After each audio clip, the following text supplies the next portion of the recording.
Halo semua, kita dari kelompok 5. Dan kali ini kita bakal belajar tentang paradigma positivistik, positivistik, konstruktivistik, dan juga kritis teman-teman semua. Stay tune. Oke teman-teman semua, kali ini kita bakal masuk di materi yang pertama, yaitu tentang karakteristik dan implementasi dari positivistik itu sendiri. Jadi gimana sih teman-teman mengenai hal tersebut? Jadi karakteristik positivistik itu yang pertama secara ontologis itu dia bersifat objektif, menganggap adanya satu realitas yang diatur oleh kaidah tertentu. Tapi secara epistemologis, ilmuwan harus sejauh mungkin memisahkan jarak dengan objek riset untuk menghindari adanya bias pribadi dalam data riset. Nah, secara aksiologis, nilai, etika, dan moral harus diletakkan di luar dari proses riset, dan periset dianggap sebagai disinterest scientist yang memberikan gambaran objektif yang bertujuan untuk eksplanasi, prediksi, dan kontrol realitas. Selanjutnya dari paradigma positivistik, saya akan menjelaskan implementasinya di konteks sosial. Di pendekatan positivistik sering digunakan dalam survei sosial, analisis statistik, data sosial, dan penelitian kuantitatif lainnya. Lalu untuk yang pertama yaitu ontologis, implementasinya pada karakteristik ontologis yaitu penelitian survei tentang preferensi pemilih dalam pemilihan umum bertujuan untuk mengukur dengan akurat dukungan untuk berbagai kandidat tanpa terpengaruh oleh sudut pandang subjektif.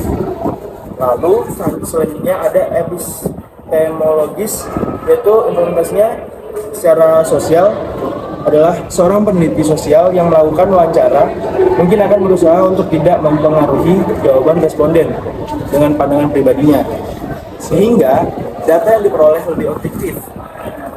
Dan yang terakhir pada aksiologis, implementasinya pada contoh sosial yaitu dalam penelitian kriminologi, seorang peneliti mungkin mengumpulkan data tentang tingkat kejahatan di suatu wilayah tanpa memasukkan pertimbangan moral atau etika dalam penyusunan statistik tersebut. Ini memungkinkan data yang lebih objektif dalam mengidentifikasi tren kriminal. Oke, selanjutnya kita akan masuk ke materi karakteristik dari post-positivistik, teman-teman. Jadi, paradigma post-positivistik memiliki beberapa kritikan. Maka dari itu, muncullah beberapa paradigma post-positivistik yang memiliki 3 prinsip, yaitu pertama, muatan nilai yang memiliki periset dalam riset. Yang kedua, muatan teori atas fakta, riset mengaruhi teori atas fakta atau hipotesis atau kerangka kerja yang digunakan oleh periset. Yang ketiga, sifat dasar realitas, yaitu konstruktivistik, post-positivistik, menentang gagasan tradisional tentang kebenaran absolut ilmu pengetahuan.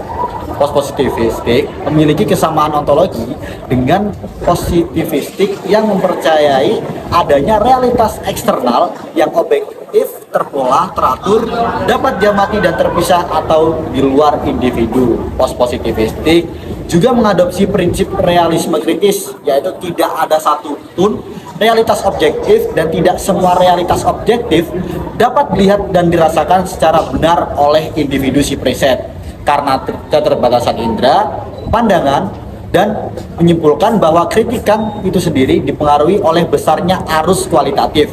Realitas seharusnya bersifat multirealitas dan intersubjektivitas. Akibat dari itu, kritikan sebagian kaum positivis memutuskan mengakomodasi beberapa pandangan kualitatif terhadap mempertahankan asumsi dasar dari positivistik itu sendiri. Selanjutnya di Alina, gimana nih? Oke, jadi selanjutnya ada implementasi post-positivistik. Dalam risetnya, periset itu dalam post-positivistik menggunakan metodologi kuantitatif, tetapi juga menggali data kualitatif. Jadi data kualitatif diperlukan periset post-positivistik untuk menggali konstruksi individu dan membuktikan bahwa tidak semua realitas objektif dan dapat dilihat secara benar oleh individu. Selain itu, post-positivistik juga bertujuan mencari kemungkinan jawaban yang paling akurat.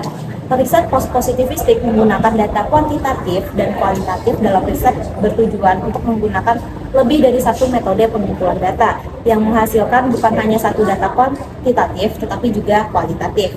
Hal ini disebut dengan multiplisme kritis, yaitu mendialogkan berbagai sumber data atau disebut juga dengan prinsip triangulasi dalam riset kualitatif.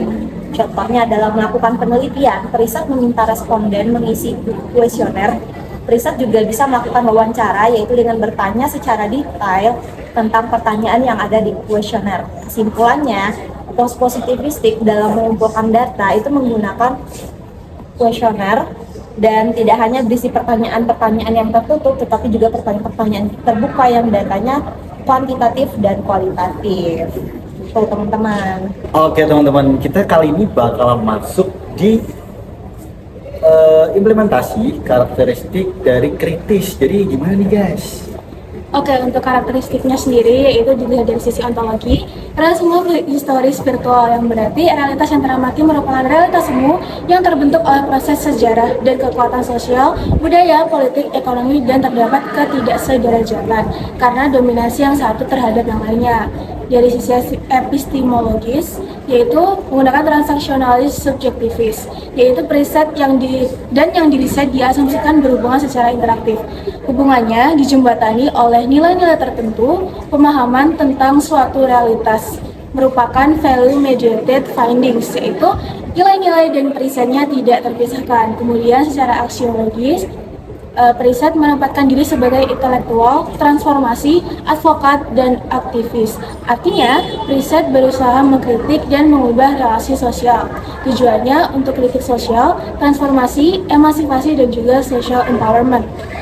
Kemudian dari metodologi risetnya sendiri menggunakan kualitatif partisipatif, untuk metode risetnya menggunakan etnografi kritis, analisis wacana kritis, dan juga framing. Untuk metode pengumpulan datanya menggunakan field observation, intensive interview, semi-terstruktur, focus group discussion, artifact, dokumen, dan juga membutuhkan kuesioner bila diperlukan. Kemudian dari strategi tataran sifat analisis yang menggunakan deskriptif kritis. Untuk jenis datanya didominasi kualitatif, tapi memungkinkan data kualitatif jika diperlukan. Berikutnya ini implementasinya ontologi. Pertama dari ontologi. Sebagai contoh, seorang yang mengandung ontologi kritis akan meragukan keyakinan konvensional tentang apa yang benar nyata dalam dunia modern yang penuh dengan realitas virtual. Mereka bisa merenungkan apakah identitas seseorang sama nyatanya dengan identitas fisik mereka. Yang kedua, epistemologi. Contohnya adalah ketika seseorang skeptis terhadap berita di media sosial dan selalu mencari sumber yang diverifikasi sebelum menerima informasi sebagai pengetahuan yang benar. Dari sisi aksiologi. Sebagai contohnya, seorang yang mengandung aksiologi kritis akan mempertanyakan nilai-nilai konsumerisme yang mendalam dalam masyarakat dan memilih untuk hidup sederhana, berfokus pada nilai-nilai sosial dan lingkungan. Yang terakhir ada pada sisi metodologi riset kritis. Misalnya, dalam penelitian sosial, metodologi riset kritis akan digunakan untuk memeriksa bias sosial dalam desain penelitian atau analisis data. Oke nih, kita bakal lanjut ke materi berikutnya dari karakteristik dan implementasi dari konstruktivistik. Jadi gimana nih teman-teman, bisa buat dijelasin?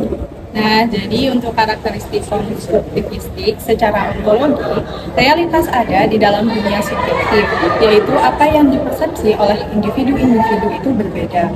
Nah, interaksi dan kepercayaan dari individu-individu itu menciptakan realitas. Secara epistemologi, pemahaman terhadap suatu realitas atau temuan riset merupakan produk interaksi antara periset dan yang diriset. Nah, secara aksiologi, nilai, etika, dan pilihan moral merupakan bagian tak terpisahkan dari suatu riset. Jadi di sini aku akan jelasin implementasi dari paradigma konstruktivistik. Tadi yang udah dijelaskan sama Sylvia tadi, dapat disederhanakan bahwa realitas dapat dipahami secara berbeda-beda oleh individu.